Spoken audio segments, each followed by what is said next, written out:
Bonjour. Vous avez remarqué, il y a une loi qui est passée qui oblige les médecins à aller soigner des gens dans la Creuse. C'est scandaleux, c'est scandaleux. Nous, ce qu'on aimait, c'est quand les gens dans la Creuse, finalement, ils pouvaient mourir parce qu'en fait, ils avaient des maladies non diagnostiquées. Hein, voilà, ça c'était le beau, ça c'était le bien.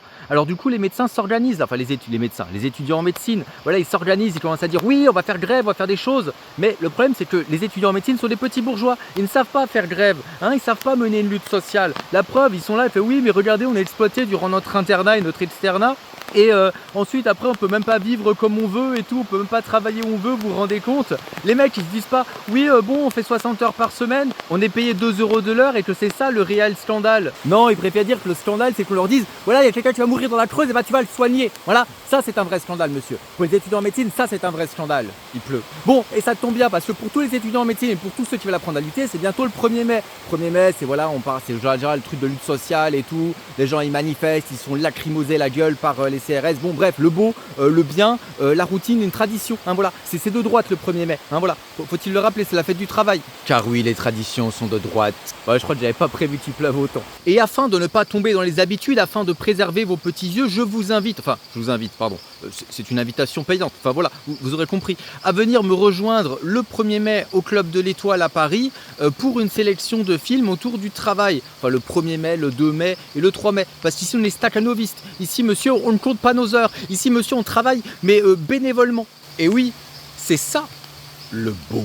En gros, le but est de proposer une sélection de 10 films autour du travail et autour des luttes sociales. Hein, c'est pour aider ces petits médecins. Hein, voilà, ils savent pas faire, et, du coup on leur apprend. Hein, voilà, c'est le partage, monsieur. Ainsi, le 1er mai, on commence avec la grève de Sergei Eisenstein. Hein, voilà, donc voilà, film de propagande soviétique direct. Hein, voilà, on montre en fait comment est-ce que les ouvriers s'organisent, mais surtout comment est-ce que l'État s'organise en retour. Bon, c'est un super film. Visuellement, c'est un film qui est incroyable, qui a une audace absolument folle.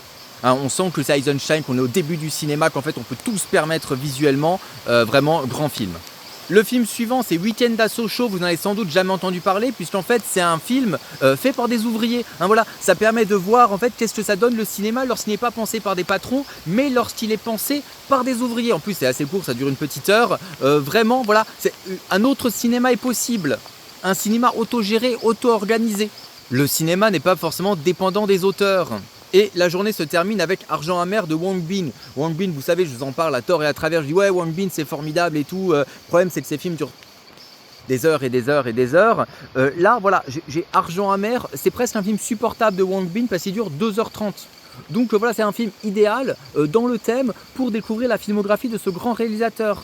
En gros, il va s'intéresser à des jeunes Chinois qui vont quitter leur ville pour aller travailler. Hein, comme les médecins, ils vont quitter la ville pour aller travailler. Mais là, ils vont travailler dans une autre ville. Mais ça, on va pas le dire aux médecins. Hein. Et surtout, quand les médecins vont dire oui, j'ai sacrifié ma jeunesse, regardez la jeunesse des jeunes de Argent amer. Hein, vous regardez un peu la jeunesse qu'ils ont, ces gens-là. Et vous allez comparer avec la jeunesse des gens qui font médecine. Ensuite, le lendemain, journée chargée, on m'a dit que vous faisiez le pont, que vous étiez des flemmards et que vous faisiez le pont. Hein. Voilà, donc le 2 mai, vu que vous bossez pas, vu que vous êtes contre le travail. Il y a 5 films. On commence le matin avec Une chambre en ville de Jacques Demy, film entièrement chanté sur fond de grève ouvrière. Donc c'est une histoire d'amour. Oh, ça permet de varier un peu les gens. Voilà, on a eu Argent amer qui est profondément déprimant la veille sur l'état du travail. Voilà, ça permet d'enchaîner avec un truc un poil plus joyeux. Enfin, un poil plus joyeux. Disons que c'est le seul film de Jacques Demy, à ma connaissance, où en fait les amoureux s'aiment jusqu'au bout. Le problème, c'est qu'il y a des conclusions tragiques à tout ça. Ensuite, on enchaîne avec un film de Jean Renoir qui s'appelle Le crime de Monsieur Lange. Peut-être y a-t-il jeu de mots. En gros, on répondra à la question, est-ce qu'il est moralement acceptable de tuer un patron? Ensuite, on enchaîne avec un des films les plus improbables de Jean-Luc Godard qu'on n'avait sans doute jamais vu, à moins que j'en ai déjà parlé, et c'est sans doute déjà le cas peut-être, dans une vidéo qui s'appelle Un film comme les autres. En fait, en gros, c'est juste une conversation entre ouvriers et étudiants pour savoir comment faire la révolution. Esthétiquement, vous n'avez jamais vu ça, et en fait, les réponses, elles sont intéressantes. Hein, voilà. Ça permet de voir comment est-ce qu'il y a quelques années, il y a genre 50 ans, on se positionnait dans la lutte marxiste. Ensuite, on va montrer un film du récemment décédé Laurent Cantet qui s'appelle Ressources humaines. C'est un film que depuis que je l'ai vu, je vous rabâche avec pour vous dire qu'il est formidable. En fait, en gros, c'est un transfuge de classe qui va retourner dans l'usine de son père pour faire un stage dans les ressources humaines, d'où le titre. Et on ne vous la fait pas à vous, vous êtes malin. Et en fait, il va se rendre compte que la bourgeoisie, elle bourgeoise. Et ensuite, nouveau Godard. Ah oui, on fait une journée avec 2 Godards parce que pourquoi pas, voilà, c'est le pont. Hein, autant mettre des films bien radicaux. vous êtes reposé la veille, on carbure. Avec Tout va bien, un film avec Yves Montand sur une prise d'otage de patron. Parce que pourquoi pas? Après avoir répondu à la question dans Le crime de Monsieur Lange, si c'est grave ou pas de tuer son patron, on va répondre à la question, est-ce que c'est grave ou pas de séquestrer son patron? Bien sûr, je n'approuve pas, je condamne, je me rends sur place et je condamne.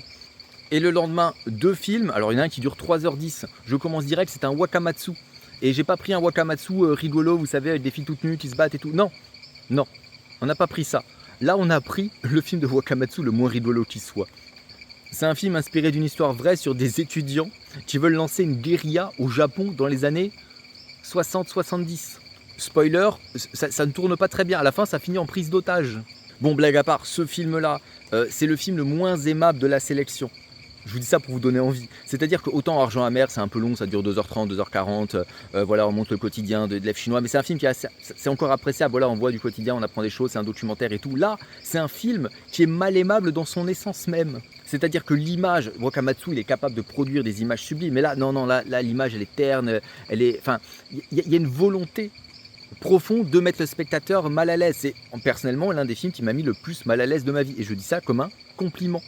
Parce qu'en fait, cette petite guérilla marxiste qui se met dans les montagnes au Japon, franchement, ça vire très vite ambiance sectaire plus. Hein, voilà, ça permet de voir les écueils à éviter lorsque vous voudrez faire votre révolution marxiste. Et on finit notre week-end avec le 10e film, si j'en ai pas oublié, qui est Le jeune Karl Marx. Un film de Raoul Peck. Raoul Peck qui est haïtien. Vous avez déjà vu des films de réalisateurs haïtiens, vous? Non. Je sais, ça sert à rien, je sais tout. Bon, c'est un super bon film. C'est un film où ça parle à la fois allemand, français, enfin ça parle toutes les langues, avec un acteur qui joue Karl Marx qui est formidable. Enfin, tous les acteurs sont formidables. Il y a Olivier Gourmet, formidable Olivier Gourmet. Dans le film, on a d'ailleurs Olivier Gourmet qui joue l'anarchiste Proudhon. Hein, voilà. Et les querelles entre Marx et Proudhon. Et comment Marx a pris le dessus sur Proudhon. C'est absolument fabuleux. En fait, c'est un film qui raconte la jeunesse du Parti communiste. En vrai, c'est un film qui est... Mais il est tellement bien, il est tellement excellent. Sur les débats, les luttes, la prise de pouvoir, la pensée. Réussir à allier comme ça le discours marxiste avec un pur biopic, franchement, je pense qu'on est quasiment au sommet. Parce que le biopic est sans doute l'un des pires genres de l'histoire du cinéma. Et là, franchement... un régal, la régalade. Donc voilà, je vous attends nombreux le 1er mai. Le lien pour le week-end est dans la description. Et vous êtes les bienvenus, même si vous êtes étudiant en médecine. Hein ?